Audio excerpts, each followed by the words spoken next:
Bonjour,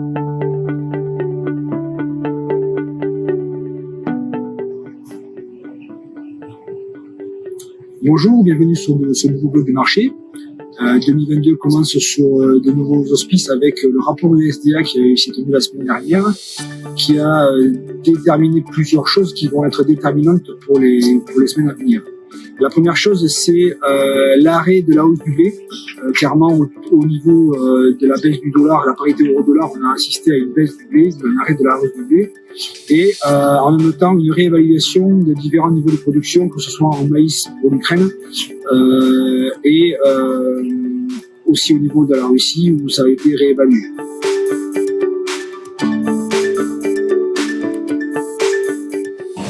Donc autre élément, la Chine pour lequel il a été revu la baisse des importations chinoises, puisque entre certains opérateurs on varie entre 20 et 26 millions de tonnes, et en fonction de cette appréciation on aura une autre vision du marché.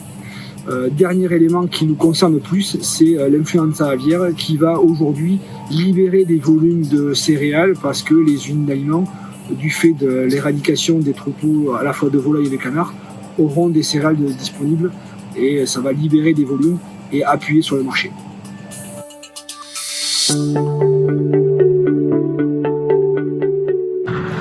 Donc le deuxième point important qui va être à suivre, ça va être vraiment la météo. En fait, aujourd'hui, nous assistons à une sécheresse qui est assez importante au niveau de l'hémisphère sud, c'est à la fois le Brésil et l'Argentine.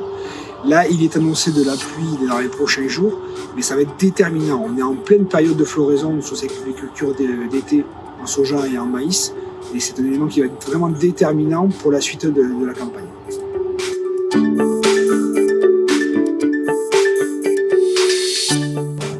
Donc en synthèse de marché, qu'est-ce qu'on peut retenir? La météo qui est vraiment déterminante dans les semaines à venir. Les imports chinois, si les Chinois reviennent aux achats, on va avoir clairement une pression nouvelle qui va s'exercer sur le marché. Et le dernier élément, c'est les intentions de semis, puisque à partir du mois de mars, on va commencer à regarder la nouvelle campagne aux États-Unis entre la proportion de soja et de maïs. Et c'est un élément déterminant qui va donner la direction du marché. Donc actuellement, chacun d'entre vous est en train de réfléchir à ses futurs assolements. C'est une période cruciale puisque ça va déterminer vraiment ce que vous allez mettre en place sur vos exploitations. Au niveau du groupe, nous avons prévu un gros plan de production de Waxy et de Waxy Pro.